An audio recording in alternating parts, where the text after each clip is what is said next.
사법 리스크. 사법 리스크 얘기 야당에서 그동안 참 많이 나왔죠. 대선 때도 또 나와요, 지금요. 기사로 먼저 확인해 보겠습니다. 어제 이재명 의원 지금 당대표 후보로 나서고 있죠. 어제 기자들을 만나서 여러 가지 얘기를 했는데 전당대회에 맞춰 수사한다는 검경 국기문란이다. 국기문란의 표현이 여기서 씁니다. 그러다 여당에서는 반응이 뭐 감춰야 할 진실이 있습니까? 이렇게 또 반응이 나옵니다. 자, 그럼요. 어제 이와 관련해서 이재명 후보가 한 얘기 먼저 첫 번째 영상이 있습니다. 들어보시죠.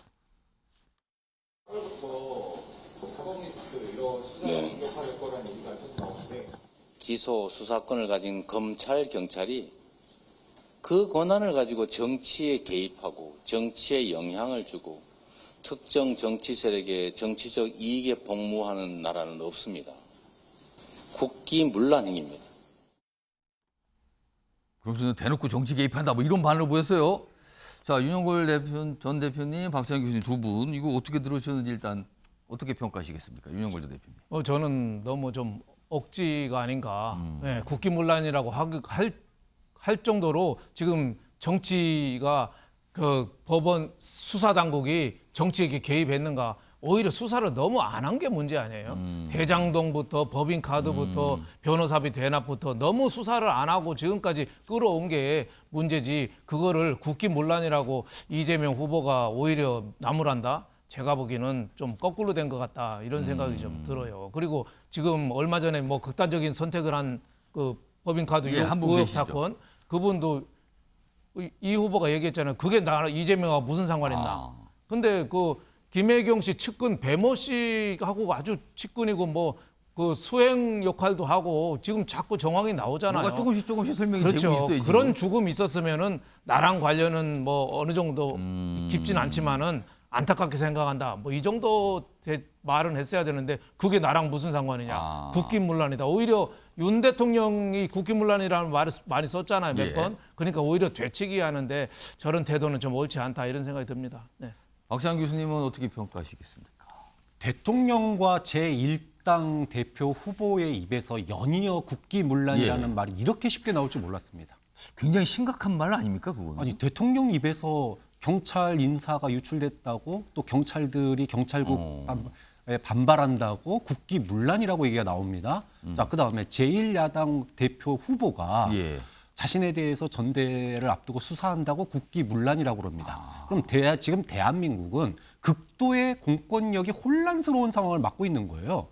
국민들은 국기가 없는 거네요, 그러면. 그렇죠. 지금 뭐 여야의 각각의 수장들이 이 나라의 대통령이 지금 우리는 국기가 문란한 시대에 살고 있습니다. 그러면은 지금 고물가로 힘들어하는 국민들은 도대체 정치권이 국민들을 안정시키고 생활에 안정감을 줘야 되는 시기에 오히려 대통령과 일당 대표 후보가 나서서 혼란을 부추기고 있는 거 아니냐. 대다수의 경찰에 정말 조용히 묵묵히 자신의 맡은 일을 하는 분들은 격려해 줘야 되고 그것의 정치적인 문제는 대통령과 제1당 대표가 나서서 얘기를 해야죠. 저는 이렇게 국기문란 쉽게 쓰면 안 된다고 봅니다. 때리면은 맞아야겠죠. 하지만 당원들은 나의 무죄를, 나의 진실을 믿어줄 거라고 확신합니다라고 얘기한다면 아무도 그 발언에 대해서 욕하지 않습니다. 너무 나갔다고 보시는 거예요? 이재명 대표 후보에 대해서 격려하는 사람도 있고 비판하는 사람도 있을 겁니다. 하지만 국기문란이란 말을 이렇게 너무 쉽게 쓰면 안 된다고 봐요. 다음은요, 이른바 법카 수사. 그 사항 좀 전해드리죠. 지금 뭔가 진행되고 있습니다. 경찰, 법인카드 유용 의혹, 김혜경 씨 측근, 배모 씨 첫 소환 조사. 자, 피의자로 불러 윗선 개입 여부. 여기서 이제 요게 중요한 주목을 받는 거죠. 윗선 개입 여부. 그다음에 불법 처방전 발급 의혹도 살핀 듯. 다음 기사 하나 더 있습니다. 이 숨진 참고인 조사를 받은 뒤에 숨진 이 뭐 김 씨로 알려진 분. 이재명 캠프 차량 운전하고 1,500만 원 받았다. 그러니까 처음에는 어떤 보도를 통해서 후보 배우자 차량을 뭐 운전했다 했는데 그건 아니고 그 차량과 관련된 다른 차량을 했다. 근데 엄격히 보면 캠프 차량이잖아요. 자, 이 후보 배우자실 소속이고 김혜경 차량은 다른 사람이 운전했다. 이런 설명이 있었지만 처음에 나왔던 반응과는 사뭇 다르게 지금 뭐가 진행되고 있거든요. 자, 이 얘기 좀 해보죠. 뭐 시간이 한 2분여 남아서 김병민 위원장, 김상일 변호가 한 3, 40초씩 딱 평가를 좀 해 주십시오. 먼저 김병민 위원장. 예. 3달 정도 배우자 차량 운전비, 여기 보면 배우자 차량 기사 활동비 명목으로 1,500만 원을 받았다고 하는데요. 저는 대통령 선거 저도 처음부터 끝까지 거의 모든 일들을 다 활동했습니다마는 3개월에서 그러니까 한 달에 500만 원씩 배우자 활동 차량 운전비로 이렇게 돈을 받아갔다? 상식적으로 대선 캠프에서 조금이라도 활동해봤던 분들이라면 납득이 갈까라는 액수가 생각입니다. 많다는 뜻입니까? 액수도 많거니와 500만 원씩 받아갔다는 건데 다른 캠프에서 움직이는 사람들이 이렇게 돈을 받은 전례들 별로 없을 거거든요. 진짜 어떤 차량을 운전하고 돈을 받았는지 아니면 뭔가 특수관계의 역할을 했기 때문에 이런 비용이 지급된 건지 의혹이 많기 때문에 이재명 의원께서 깔끔하게 좀 해명해 주면 참 좋겠습니다. 네, 김상일 변호사. 글쎄요, 이제 그 선행 역할을 했다 이런 거잖아요. 예. 근데 선행이라는 역할이 어떤 역할이냐면 선행차. 그러니까 먼저 선행 앞서가서 차량. 뭔가 방향을 그렇죠. 잡는다는 이게 뭐냐면 뜻인데.